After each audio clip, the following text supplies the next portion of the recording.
નમસ્કાર દર્શક મિત્રો, હું છું બાબા સૈયદ. વિજાપુરની ખબરમાં આપનું સ્વાગત છે. વિજાપુર 42 જિલ્લા પંચાયતના સદસ્ય દ્વારા અગાઉ જે સરકાર દ્વારા વિજાપુર નગરપાલિકાની હદ વધારવાના જાહેરનામાને રદ કરીને હવે ગોવિંદપુરા જૂથ પંચાયતને પાલિકા બનાવવાની સરકારમાં થયેલ ભલામણ કરતી રજૂઆતને લઈને નવો મુદ્દો છંછેડાયો.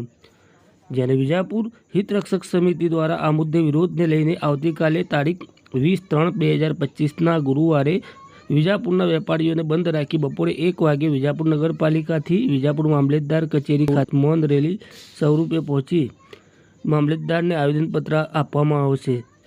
આ મુદ્દે તારીખ 20/3/2025ના રોજ ગુરુવારે અને વિજાપુર શહેર બંધનું એલાન પણ આપવામાં આવેલ છે. વિજાપુર શહેર બંધનું એલાન રાખવામાં આવેલ છે. તો સબ શહેરની પ્રજાને સાથ સહકાર આપવા વિનંતી. તો ચાલો 20 તારીખ અને ગુરુવારે બપોરે 1 વાગે વિજાપુર નગરપાલિકાની રેલીમાં વિજાપુર શહેર બચાવો, વિજાપુર શહેર બચાવો. ગુરુવારે બપોરે 1 વાગે નગરપાલિકાની રેલીમાં ચાલો. ચાલો તારીખ 20/3/2025ના રોજ ગુરુવારે વિજાપુર અને 20 તારીખે વિજાપુર નગરપાલિકાની રેલીમાં ચાલુ. 20 તારીખ નગરપાલિકાની રેલીમાં પણ ચાલુ. આ વિજાપુર શહેર બચાવો. તો ચાલો 20 તારીખ ગુરુવારે બપોરે 1 વાગે નગરપાલિકાની સામે રેલીનું આયોજન રાખવામાં આવ્યું છે. આવેદનપત્ર આપવામાં આવી રહ્યા છે. બીજી પાલિકાની માંગણી કરી રહ્યા છે. તે બાબતમાં આપનું શું કહેવું થાય છે?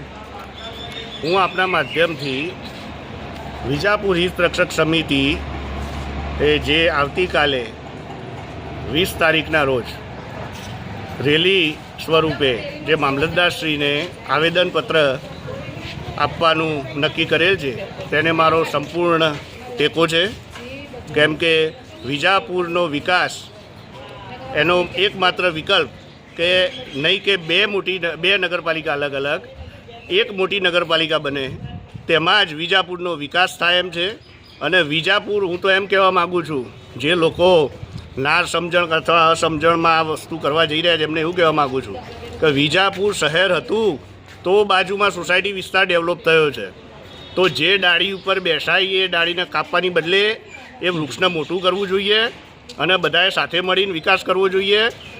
અને હું એ મતમાં જ માનું છું કે એક નગરપાલિકા બનશે એમાં જ સૌનો વિકાસ થશે. મોટી પાલિકા બનશે, બહુવર્ગની પાલિકા બનશે, ગ્રાન્ટ વધારે આવશે, વિકાસના કામો વધુ વેગવંતા બનશે. આપણો સરકાર બી એવું જ કહે છે, સબકા સાથ સબકા વિકાસ. તો હું સરકારને બી મારા તરફથી બી રજૂઆત કરીશ કે એક જ મોટી નગરપાલિકા બને. અશફાક અલી, હું વિજાપુર પૂર્વ કોર્પોરેટર અને વિજાપુર નગરપાલિકાના પૂર્વ ઉપપ્રમુખ. હું આવતીકાલે વિજાપુર શહેર બંધ રાખવાનું જે કાર્યક્રમ આપેલ છે અને હિત રક્ષક સમિતિએ જે રેલી કાઢવાનું નક્કી કરેલ છે, આ બંને કાર્યક્રમને હું મારું સમર્થન આપું છું. આજની તારીખમાં મારે એટલું જ કહેવું છે કે વિજાપુર નગરપાલિકા હદ વિસ્તાર વધારો એક વિકાસનો ભાગ છે. વિકાસ એ શહેર માટે ખૂબ જરૂરી છે. ગ્રામ્ય વિસ્તારને વધારી અને શહેરીકરણ કરવામાં આવે છે ત્યારે સરકારની આ યોજનાનો લાભ વિજાપુર શહેરને કેમ ન મળે? ઉત્તર, દક્ષિણ, પૂર્વ, પશ્ચિમ ચારે દિશાએ વિજાપુર નગરપાલિકાના જૂથ પંચાયતે ઘેરેલ છે. નગરપાલિકાને બહાર નીકળવાનો કોઈ મોકો નથી. પરિસ્થિતિ સર્જાઈ છે કે વિજાપુર શહેર હદ વિસ્તાર વધતો હોય તો લોકોએ સહકાર આપવો જ જોઈએ. બાળક નાનું હોય એને મોટું કરાય, મોટા બાળકને નાનું ન કરાય. પરિસ્થિતિના પ્રમાણે આપણે ચાલવું પડે.